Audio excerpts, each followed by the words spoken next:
ओम ज्ञानतिमिरान्धस्य ज्ञानञ्जनशलाकया चक्षुर्मिलितं येन तस्मै श्रीगुरुवे नमः। श्रीचैतन्यमनोभीष्टं स्थापितं येन भूतले स्वयं रूपः कदा मह्यं ददाति स्वपदान्तिकं।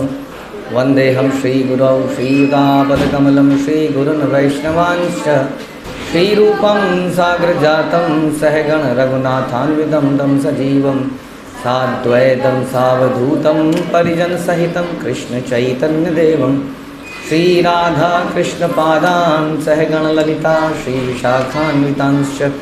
हे कृष्णकरुणासिन्धु दीनबन्धु जगत्पते गोपेश गोपिकान्त राधाकान्त नमस्तुते।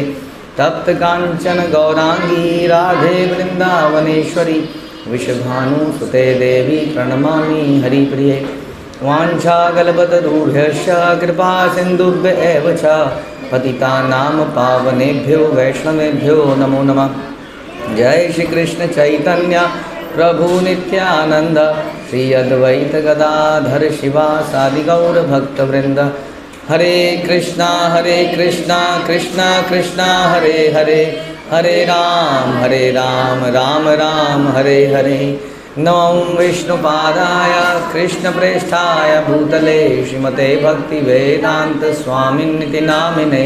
नमस्ते सारस्वते देवे गौरवाणी प्रचारिणे निर्विशेष शून्यवादी पाश्चात्य देशतारिणे।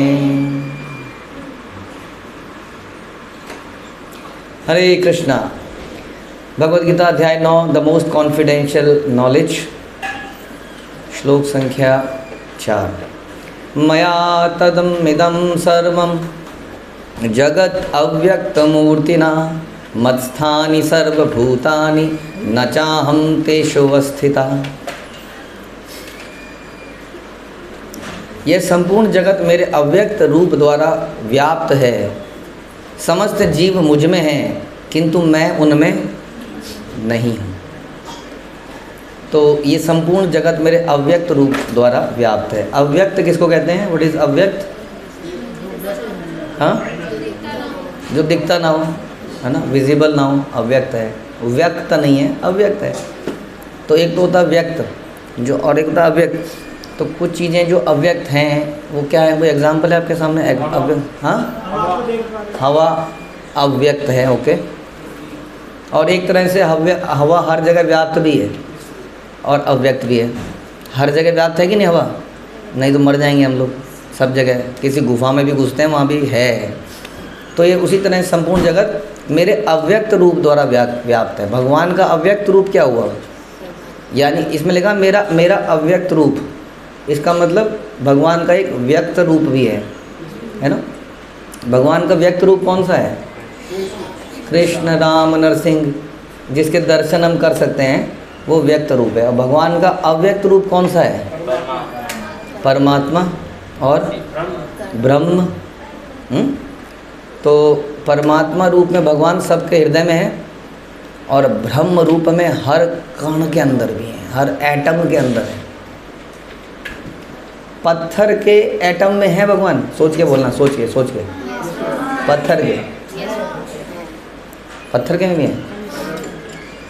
कोई एग्जाम्पल बता सकते हैं कि एटम में भगवान है? कैसे कह सकते हैं आप ये एटम में? हाँ, तो पत्थर में कह रही हैं कि पत्थर तैरने लगे थे राम सेतु में, ओके। लेकिन एटम में कैसे हैं? एटम में, हाँ जी, शालिग्राम। तो फिर तो शालिग्राम में हुए ना, वो तो शालिग्राम में। हमने तो पत्थर किसी कण में गाए थी।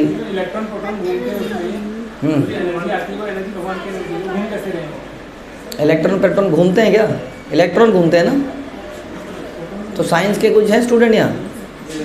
और नहीं, कोई स्टूडेंट नहीं है? 9th वाले मिसिंग हैं। तो इलेक्ट्रॉन घूमते हैं, है ना।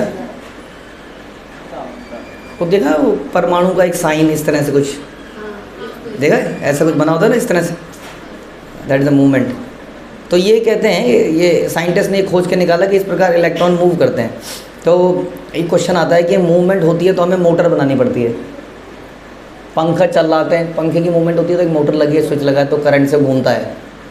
यानी कि कोई चीज़ अगर कंटिन्यूसली घूम रही है तो इसका मतलब कुछ है, वहाँ पर एनर्जी है कुछ, हाँ, और वो एनर्जी कौन है? भगवान। वो वास्तव में भगवान है, तभी वो कुछ मूवमेंट वहाँ पे हो रही है।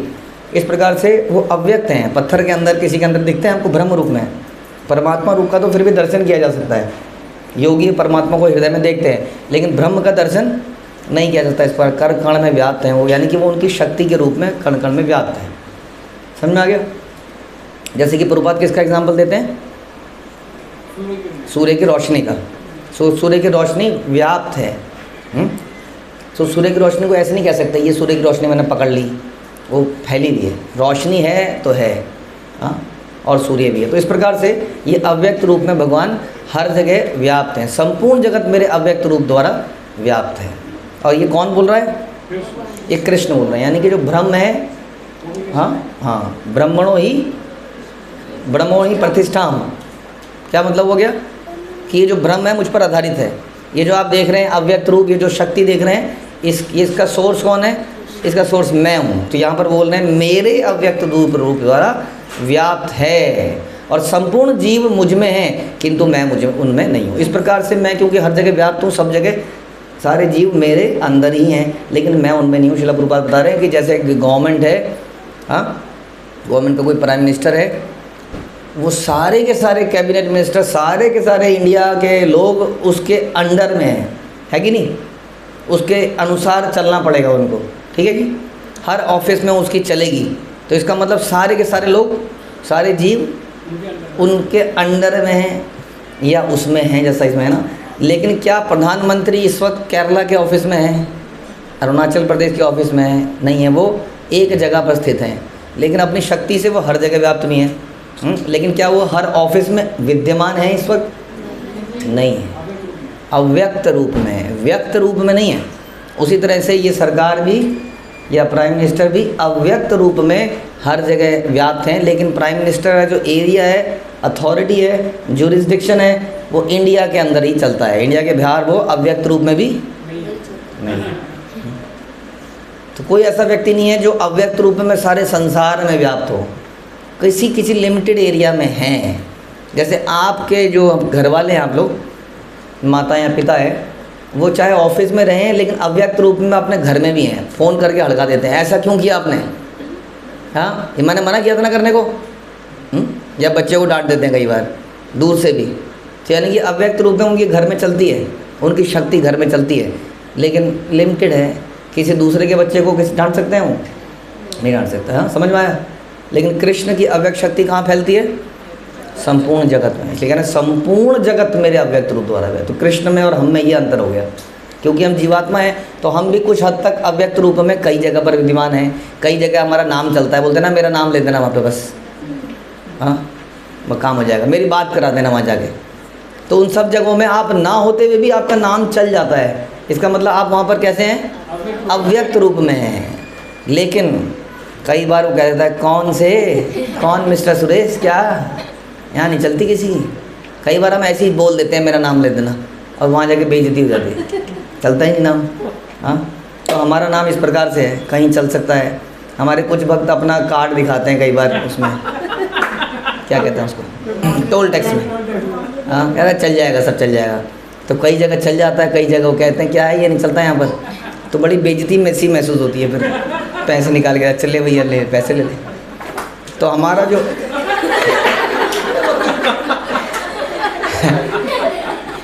हम अव्यक्त रूप में हर जगह नहीं हो सकते।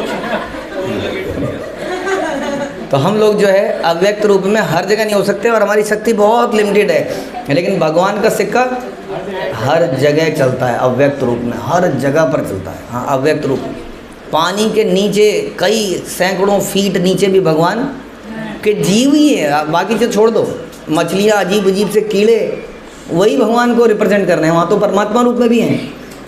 और न जाने पृथ्वी के कितने गर्भ में कितने किलोमीटर अंदर तक कितने एक एक कण हैं जो हम पहुँच नहीं पा रहे जहाँ पर, और अंतरिक्ष में जहाँ नहीं पहुँच पा रहे, वहाँ भी भगवान अव्यक्त रूप में है संपूर्ण जगत में।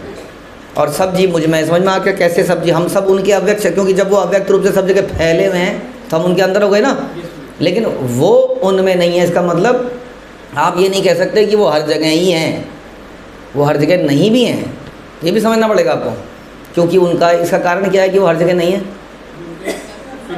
क्योंकि उनका एक पर्सनल फॉर्म है, वो एक व्यक्ति हैं, समझिए। वो फट नहीं गया, फट के बिखर नहीं गया चारों तरफ, वो एक व्यक्ति है। तो सब तरफ कैसे हो सकता है बताइए?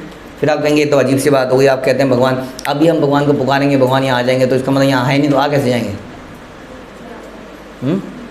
कैसे आ जाएंगे भैया, जब यहाँ है ही नहीं, है ही पता नहीं कहाँ, कौन सी जगत में है? अरे कैसे आएंगे बताइए? अव्यक्त रूप में आएंगे ना। कैसे आ जाएंगे जब यहाँ है ही नहीं? तो मतलब आएंगे कैसे? हमने ये पूछा, अंश क्या है उसमें? मतलब आएंगे कैसे हमने पूछा, रहेंगे थोड़ी पूछा, वहाँ रहेंगे कि नहीं ये थोड़ी पूछा। तो ईशापनिषद में भगवान को लिखा है कि यद्यपि भगवान चलते नहीं हैं फिर भी भगवान सबसे तेज चलते हैं। हाँ, भागते नहीं हैं लेकिन फिर से सबसे तेज भागते हैं। तो भाग के आएंगे भैया, एक कदम में यहाँ पहुँच जाएंगे, बिल्कुल तुरंत यहाँ पहुँच जाएंगे, इतना तेज वो आ सकते हैं। महाभारत में द्रौपदी का। हाँ, तो इस प्रकार से भगवान व्यक्त रूप में आते हैं। हाँ, आते हैं इसका मतलब वो नहीं होते हैं ना, तभी तो आते हैं। अगर वो होते हैं तो अव्यक्त रूप में होते हैं ना, यही तो आपको समझना है। वो अव्यक्त रूप में हर तरफ हैं, लेकिन यदा यदा ही धर्मस्य ग्लानिर्भवति क्या है, संभवामि युगे युगे, तो आते कहाँ हैं? वो तो आप तो कह रहे हैं यही हैं, तो आते कहाँ से हैं? What is the meaning of incarnation? Incarnation आता है, इसका मतलब वो है नहीं तभी तो आता है, या है नहीं तभी तो आएगा। अव्यक्त रूप में हमेशा है, लेकिन व्यक्त रूप में समय समय पर संभवामि युगे युगे आते हैं। आप जब पुकारोगे तो व्यक्त रूप में भी आ सकते हैं, क्योंकि सबसे तेज भागने वालों में से हैं। You can come any time. ठीक है जी। इसलिए कई लोग कहते हैं, प्रभुपाद कह रहे हैं कि भगवान अव्यक्त रूप में सर्वत्र फैले हुए हैं। इसका मतलब उनका कोई एक फॉर्म नहीं हो सकता, क्योंकि जो सब तरफ है वो एक जगह कैसे है। इसलिए हम कहते हैं कि भगवान सब तरफ भी हैं और एक जगह भी हैं। अब ये सब समझना बहुत मुश्किल लगता है। हाँ, कैसे इसको समझें? इसलिए हमारे प्रभुपाद कह रहे हैं कि शास्त्रों में बताया गया है कि भगवान को समझने के लिए प्रेमांजन चरित भक्ति विलोचन ना, प्रेम के अंजन लगाने पड़ेंगे, भक्ति भाव से समझना पड़ेगा। नहीं तो भगवान के लिए यहाँ पर प्रभुपाद एक श्लोक बता रहे हैं कि अतः श्री कृष्ण नामादि न भवेद ग्रहामिनीन्द्रिय सेवान मुखे ही जिव्यादो स्वमेव स्फुरत्यद। कि भगवान जो है कृष्ण के नाम यश लीलाओं आदि को भौतिक इंद्रियों से नहीं समझा जा सकता। जो समुचित निर्देशन में भक्ति में लगा रहता है उसे ही भगवान का साक्षात्कार हो पाता है। क्योंकि ये बड़ा समझने के लिए बड़ा अजीब सा विषय है कि कैसे वो शब्द, हालांकि हमने इतने सारे एग्जाम्पल दिए, समझना ईजी होना चाहिए। फिर भी भगवान को वही समझ पाएगा जो समुचित निर्देशन में भक्ति में लगता है। अदरवाइज क्या होगा? भगवान के नाम यश लीलाओं को समझना इन इंद्रियों द्वारा पॉसिबल नहीं। लेकिन जो समुचित निर्देशन में भक्ति करेगा उसको भगवान का साक्षात्कार हो जाएगा। हाँ, इस प्रकार से भगवान को वही देख सकता है जो किसी भक्तों के साथ मिलकर श्रद्धा से भगवान का भजन था। श्रद्धावान भजनते योमा समय युक्तात्मा मता। इस प्रकार तो यहाँ बता रहे हैं कि भगवान का सारा जगत परा तथा अपरा शक्ति में विभाजित है। जिस प्रकार सूर्य प्रकाश संपूर्ण ब्रह्मांड में फैला है, उसी प्रकार भगवान की शक्ति संपूर्ण सृष्टि में फैली है और सारी वस्तुएं उसी में टिकी है। और इस प्रकार आप कभी भी ये नहीं कह सकते कि भगवान ने अपना साकार रूप खो दिया है, क्योंकि वो सर्वत्र व्याप्त हो गया है। प्रभुपाद अक्सर बोलते थे कि एक सेब के आपने 1000 टुकड़े कर दिए हैं, हाँ, और सबको बांट दिया है, तो सेब बचा या ख़त्म हो गया? सेब खत्म हो गया। लेकिन भगवान के साथ ऐसा नहीं है कि वो अव्यक्त रूप में हर कण में विभाजित हो गए तो वो समाप्त हो गए। हाँ, क्योंकि वो हमेशा पूर्ण बने ही रहते हैं, चाहे उनके कितने भी विभाजन क्यों ना हो जाए। इस प्रकार भगवान, अब ये समझने के लिए, इसको दिमाग में घुसाने के लिए, क्योंकि कई सारे लोग इसी पे चर्चा कर रहे हैं, भगवान निराकार या साकार या निराकार या साकार, आधे से ज़्यादा लोग इसी डिबेट में पड़े हुए हैं। वो क्यों नहीं समझ पा रहे हैं बताइए? क्योंकि प्रेम के अंजन नहीं लगे हैं, समुचित निर्देशन में भक्ति नहीं कर रहे हैं, इन भौतिक इंद्रियों से भगवान को समझने का प्रयास करें। हरे कृष्णा। श्रील प्रभुपाद की जय, भगवद गीता की जय।